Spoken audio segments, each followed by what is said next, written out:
Assalamualaikum warahmatullahi wabarakatuh. Selamat datang kembali di channel Falah Bliuda. Nah, di video kali ini kita akan latihan soal HOLTS tes wawasan kebangsaan untuk CPNS maupun P3K.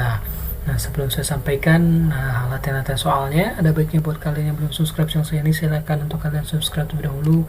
Jangan lupa pula untuk kalian nyalakan loncengnya biar kalian selalu mendapatkan notifikasi terupdate dari channel YouTube saya ini. Jangan lupa pula untuk di like dan di share biar informasinya tidak hanya berhenti di kalian saja, tapi juga bisa bermanfaat untuk orang yang membutuhkan sama seperti kalian. Baiklah teman-teman, kita langsung saja menuju soal yang pertama dari tes wawasan kebangsaan. Oke, untuk soal yang pertama adalah konsep rancangan pembukaan Undang-Undang Dasar 1945 yang disetujui pada 22 Juni 1945 oleh Muhyamin diberi nama A. Mukadimah, B. Pembukaan, C. Lahirnya Pancasila, D. Piagam Jakarta, E. Gentleman Agreement. Saya rasa untuk pertanyaan ini teman-teman tidak akan mengalami kesulitan, oleh karena itu saya kasih waktu 5 detik untuk berpikir. 5, 4, 3, 2, 1, selesai. Kita lihat cek jawaban teman-teman apakah sesuai dengan jawaban yang benar. Yap, selamat buat teman-teman yang menjawab D, yaitu Piagam Jakarta, sebagaimana konsep rancangan pembukaan Undang-Undang 1945 yang disetujui pada 22 Juni 1945 oleh Muhyamin diberi nama Piagam Jakarta. Jadi Piagam Jakarta inilah awal mula sebelum nantinya jadi Undang-Undang Dasar 1945. Oke, rancangan pembukaan Undang-Undang 1945. Oke, kita lanjut ke soal nomor 2. Saya rasa teman-teman semuanya semuanya benar kali ya. Oke, untuk jawaban pertanyaan nomor 2. Untuk mengubah pasal-pasal Undang-Undang Dasar, sidang MPR dihadiri sekurang-kurangnya sekian orang dari jumlah anggota MPR. Jadi artinya ada berapa persentase minimal jumlah anggota yang hadir pada saat sidang untuk mengubah pasal-pasal Undang-Undang Dasar. Nah, pilihannya A. setengah atau separuh, B. 3/4, C. 3/5, D. 2/3, E. 4/5. Oke, silakan teman-teman pikirkan jawabannya benar. 5, 4, 3, 2, 1. Oke, kita cek jawaban teman-teman. Yap, jawaban yang benar adalah D atau 2/3, di mana itu berdasarkan pasal 37 ayat 3 Undang-Undang Dasar 1945 yang berbunyi, untuk mengubah pasal-pasal Undang-Undang Dasar, sidang Majelis Permusyawaratan Rakyat dihadiri oleh sekurang-kurangnya 2/3 dari jumlah anggota Majelis Permusyawaratan Rakyat. Artinya misalnya jumlahnya ada 500, berarti 2/3-nya dari 500 tersebut. Oke, sudah paham? Dasarnya adalah pasal 37 ayat 3 Undang-Undang Dasar 1945 ya. Oke, mungkin ada yang beberapa teman-teman yang salah, tapi jadikan ini sebagai pelajaran. Kita lanjut ke soal nomor 3.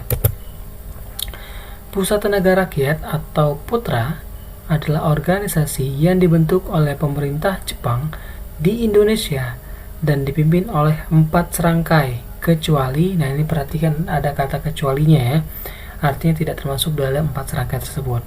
Pilihan jawabannya adalah A. Insinyur Soekarno, B. Dr. Cipto Mangunkusumo, C. Mohatta, D. Ki Hajar Dewantara, atau E. K.H. Mas Mansur. Oke, ingat lagi pelajaran sejarahnya. Saya kasih waktu 5 detik.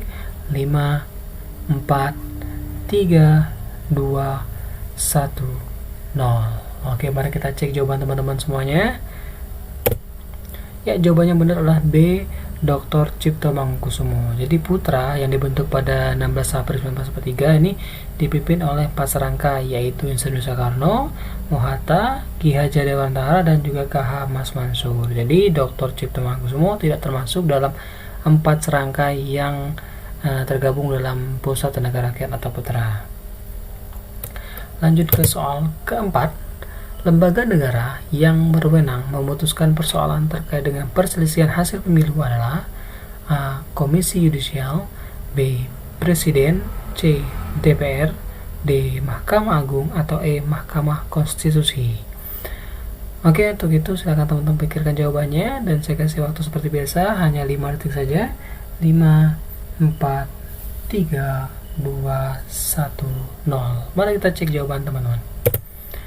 Oke, sejak jawaban yang benar adalah E, yaitu Mahkamah Konstitusi. Alasannya atau penjelasannya yaitu adalah sejak berlakunya Undang-Undang Nomor 12 Tahun 2008, maka sengketa hasil pilkada ditangani oleh Mahkamah Konstitusi.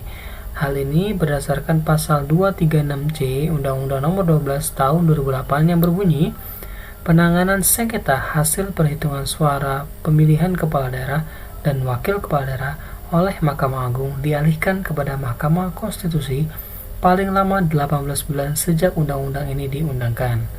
Wewenang MK ini atau Mahkamah Konstitusi untuk menangani sengketa hasil pemilu kada juga diatur dalam pasal 29 ayat 1 huruf E Undang-Undang 48 tahun 2009 yang berbunyi, Mahkamah Konstitusi berwenang mengadili pada tingkat pertama dan terakhir yang putusannya bersifat final untuk kewenangan lain yang diberikan oleh undang-undang. Oke, mungkin masih ada beberapa teman-teman yang salah jawabannya, nggak apa-apa, jadikan ini pelajaran untuk kedepannya biar bisa benar nih kalau ada pertanyaan seperti ini muncul. Next, pertanyaan kelima, referendum yang harus terlebih dahulu mendapat persetujuan langsung dari rakyat sebelum undang-undang tertentu diberlakukan merupakan A. Referendum obligator, B. Referendum fakultatif, C. Referendum konsultatif, D. Referendum terpusat, atau E. Referendum kerakyatan. Baiklah teman-teman, mungkin agak sulit ya pertanyaan yang ini. Silakan teman-teman pikirkan jawabannya. 5, 4, 3, 2, 1, 0. Ya, kita cek jawaban teman-teman. Jawabannya benar adalah A, yaitu referendum obligator, yaitu adalah referendum yang harus terlebih dahulu mendapat persetujuan langsung dari rakyat sebelum undang-undang tertentu diberlakukan. Jadi, suatu undang-undang berlaku bila sudah mendapat persetujuan dari rakyat. Inilah yang dinamakan referendum obligator. Next, kita masuk ke soal 6.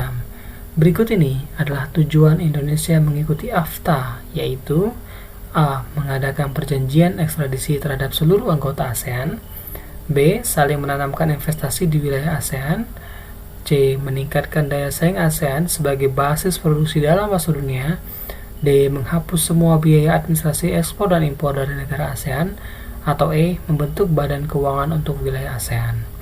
Ini menguji kewawasan kebangsaan teman-teman semuanya ya. Oke, silakan teman-teman tentukan jawabannya. 5, 4, 3, 2, 1. Mari kita cek jawaban teman-teman.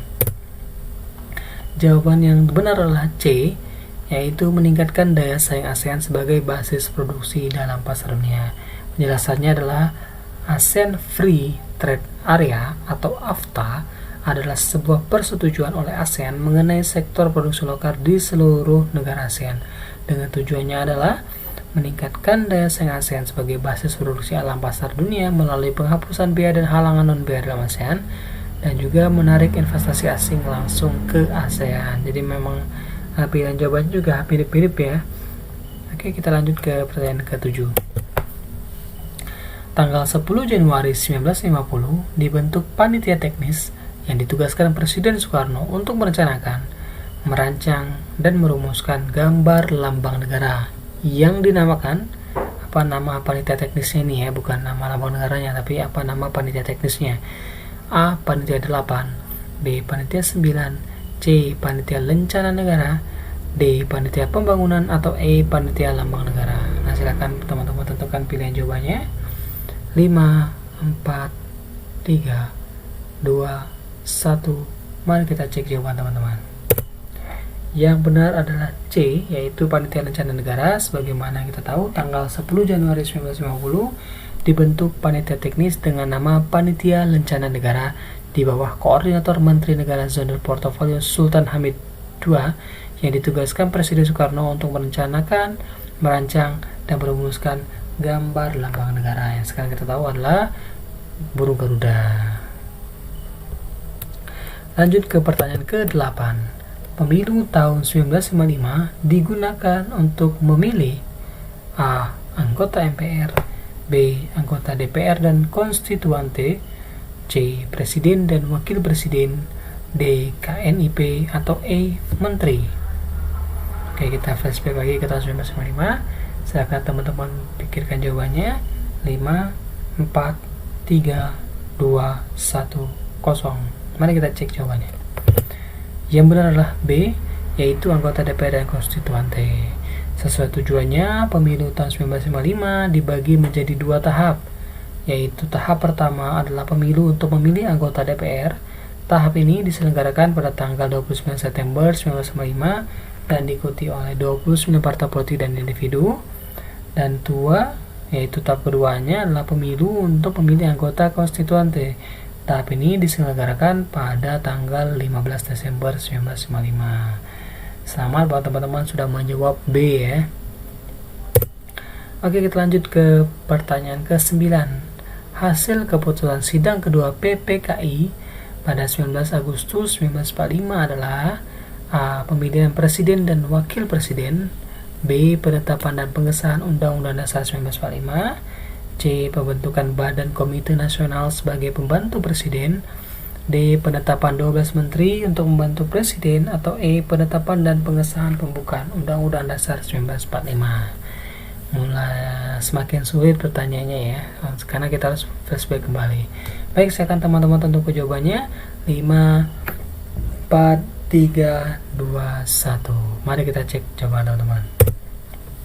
Yap, selamat untuk kalian yang menjawab D, yaitu penetapan 12 menteri untuk membantu Presiden. Hasil keputusan sidang kedua PKI pada 19 Agustus 1945 yaitu seperti pembagian wilayah yang dibagi menjadi 8 provinsi. Lalu yang kedua adalah membentuk komite nasional atau daerah, lalu juga menetapkan 12 departemen dengan menterinya yang mengepalai departemen dan 4 menteri negara. Itu jawaban untuk pertanyaan nomor 9. Kita lanjut ke pertanyaan terakhir, yaitu pertanyaan nomor 10. 3 tuntutan rakyat atau tritura disampaikan oleh A. Industri Partij, B. Kami, C. Jong Ceblos, D. 3 serangkai, atau E. Jong Java. Silakan teman-teman pikirkan. 5, 4, 3, 2, 1. Oke, mari kita cek jawaban teman-teman.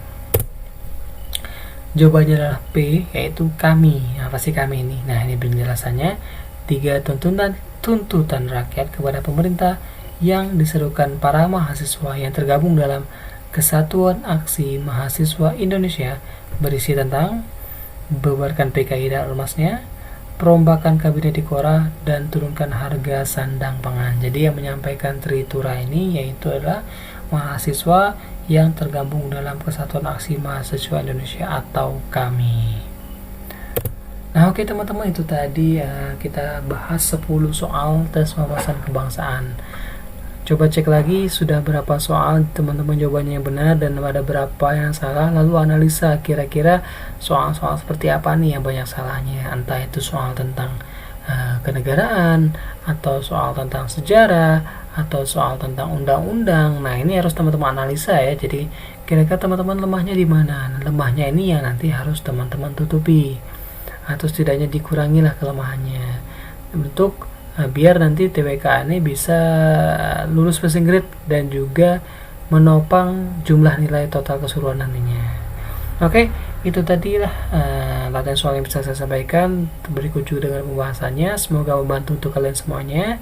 Dan sebelum saya akhiri video ini, ada baiknya buat kalian yang belum subscribe channel saya ini, silahkan untuk kalian subscribe terlebih dahulu. Jangan lupa pula untuk kalian nyalakan loncengnya biar kalian selalu mendapatkan notifikasi terupdate dari channel saya ini. Jangan lupa pula untuk kalian like dan share biar informasi tidak hanya berhenti di kalian saja, tapi juga bisa bermanfaat untuk orang yang membutuhkan sama seperti kalian. Saya Fala Biluda. Assalamualaikum warahmatullahi wabarakatuh.